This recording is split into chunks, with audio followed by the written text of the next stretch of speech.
Welcome to Medically Speaking. My guests today are Dr. David Hughes and Don Boyd. Dr. Hughes is the Chief Medical Officer for Collide Health. Don Boyd is the President and Chief Operating Officer. Guys, thanks for joining. Good morning, Mike. So, Dr. Hughes, let's start with you. We are in the winter of 2021 already, and we're at the 1-year mark of the first positive coronavirus case in Western New York.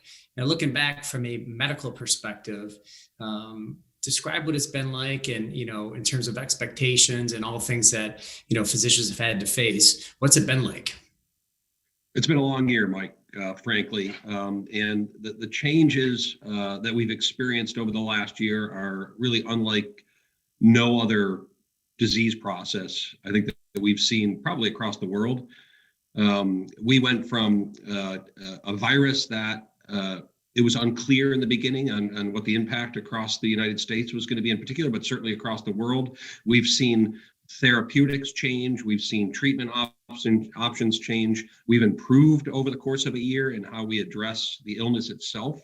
Our hospital systems, as we've seen, have gone through kind of undulations in the number of cases that we've seen in our facilities. But we've gotten much better as a healthcare community in dealing with COVID. Not only in the treatment of the individuals, but as everybody knows, with the vaccine beginning to be introduced here in late December, early January, we feel like as a medical community, we're much more confident in dealing with the illness and the folks who contract the illness, and are very confident in the vaccine and its ability to really prevent further pandemic-wide spread of the disease, at least over the next 8 to 9 months. Don, when you talk about operations and organizing, the hospitals and the employees, March will mark 1 year from the first positive case within the 4 walls of the Collide hospitals. From your view, from an operational perspective, what's it been like? And as you look back, what are some of the highs and lows of the past year? Yeah, so I think, as David said, it's been a long year for everybody. And I think one of the things that the team did really well after the first wave and the first surge, Mike, was really come together, physician leadership, nursing leadership, operations leadership, and really define what were the best practices that we learned from the first wave that we could apply to the second wave. And that really led to a comprehensive plan that focused on 4 key areas. One of them was space planning. How would we do it again differently? And learn from that, focusing on testing and having a diversified testing platform so that we could manage through any supply chain interruptions that we might have, because we knew testing was paramount to our success. Obviously, a lot of focus on supply chain and ensuring we had the appropriate PPE, and again, looking at different ways to supply that and source that. And then the final piece, as you mentioned, it was our workforce. Really going back and making sure that we were introducing things, programs, services, resources to really provide them the emotional support, a lot of issues that people are dealing with and navigating in and outside of the organization. And then, as David said, really preparing for the vaccine, having a well thought out, planned approach to that. When we would receive it, how would we go about administering it? Recognizing it was going to be new for everybody. We were going to have to be adaptable and overcome as we learned more, and be able to administer it quickly. So I think that really would be the takeaway from the first surge to the second surge, and the 4 areas of the vaccine that the team focused on, which has led to a really successful navigation of this second wave that we've seen. Dr. Hughes, Don mentions the testing platform and how important that was to manage through both the first and second wave. From the physician leadership perspective, talk a little bit about how Collide's testing capabilities have expanded and really changed over the past 12 months, and what we're able to do now, seemingly around the clock when it comes to testing both our employees as well as our patients.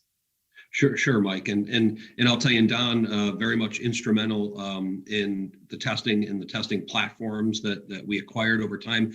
It's hard to believe at this point in time, when we look across the landscape of our community and the number of testing sites now available, whereas 8, 9, 10, 11 months ago, you have to realize that testing was so new, there was nobody else in the community that had the testing capabilities that we had as a healthcare system, and that we provided to our community early on in the pandemic. I think it was crucial to really identify how widespread the disease had really affected our community.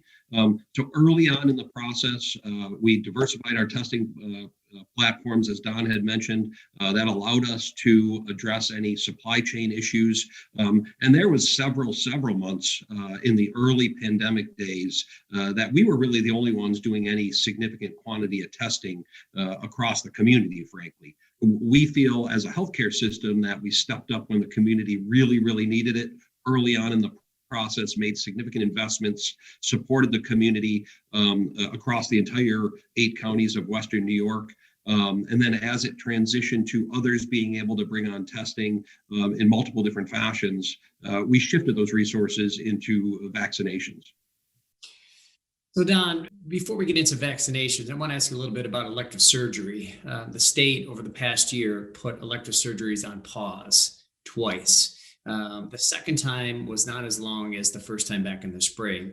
What do you attribute that shorter time period, and how did the organization help manage through that change in operations from a sense of loss of volume, and how do you get it back, and how do you get the State Department of Health and others to understand that it is safe to perform surgeries?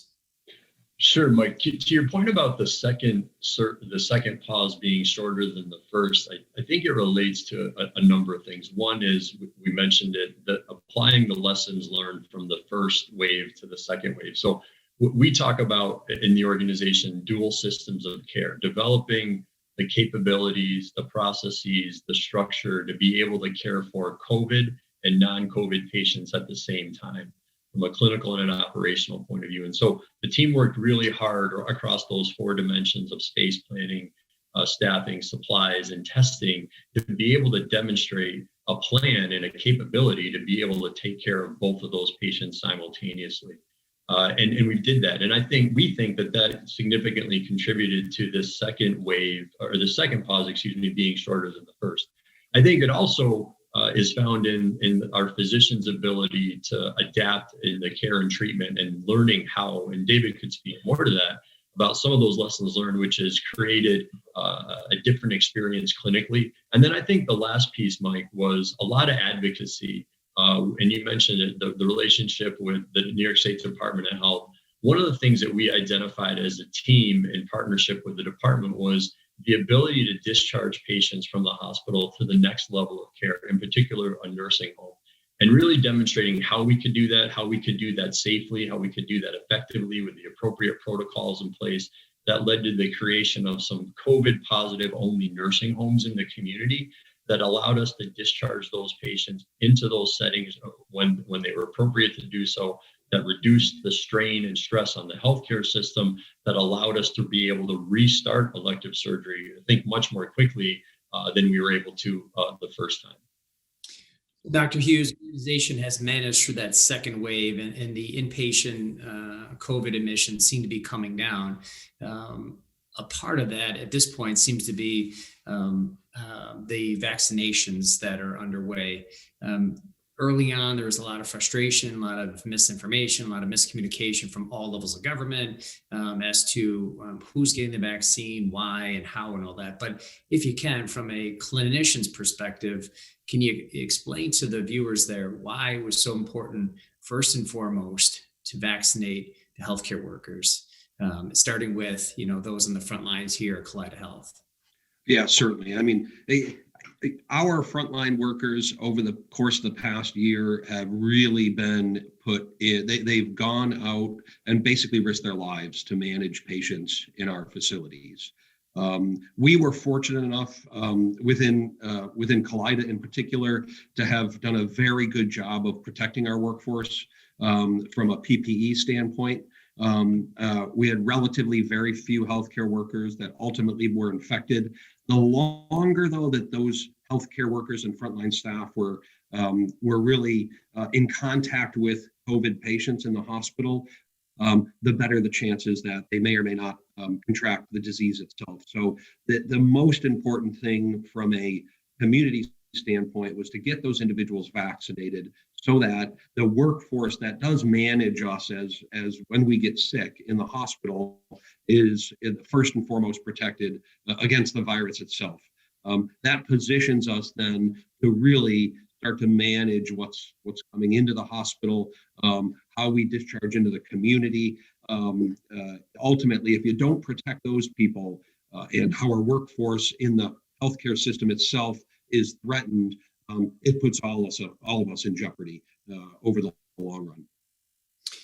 Don, so from an operational perspective, can you talk about the volume of vaccines that have come into the organization with an organization as large as Kaleida Health?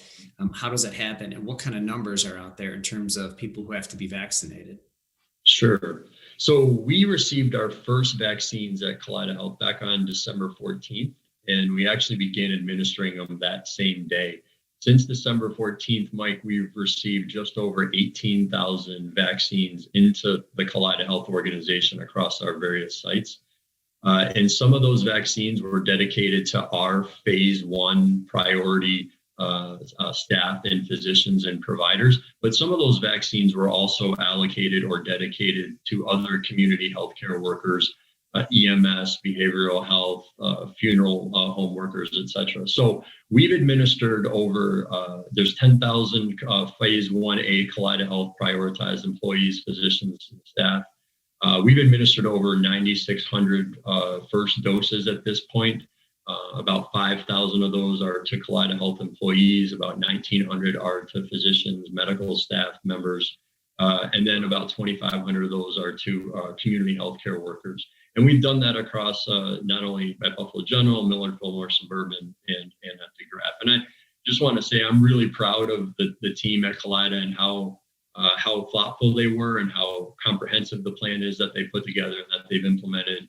And the feedback that we've received from our staff and from community healthcare workers is just how efficient, how professional, how streamlined the process is. And that's really a credit to the early planning that the team did when we first started to hear about vaccine coming together, laying out a thoughtful plan, and then just how they've adapted every day as there's been a change in guidance that's been coming from Albany about the prioritization of who could be vaccinated and when. Right. Dr. Hughes, as I said before, we hit the 1 year mark. We roll into 2021. From a physician's perspective, what lies ahead? We hear about the variant of COVID and different strains, but from a physician's perspective, physician leadership perspective, what do you see out on the horizon? And how do you and your colleagues plan to tackle this upcoming year when it comes to COVID-19? Yeah, it's a great question, Mike. So the outlook going into the rest of 21 as it's related to COVID itself, given the vaccine, given the increased knowledge of the virus itself, and again, its transmission, I think we're optimistic. I think we're optimistic that we can manage this disease at this point in time.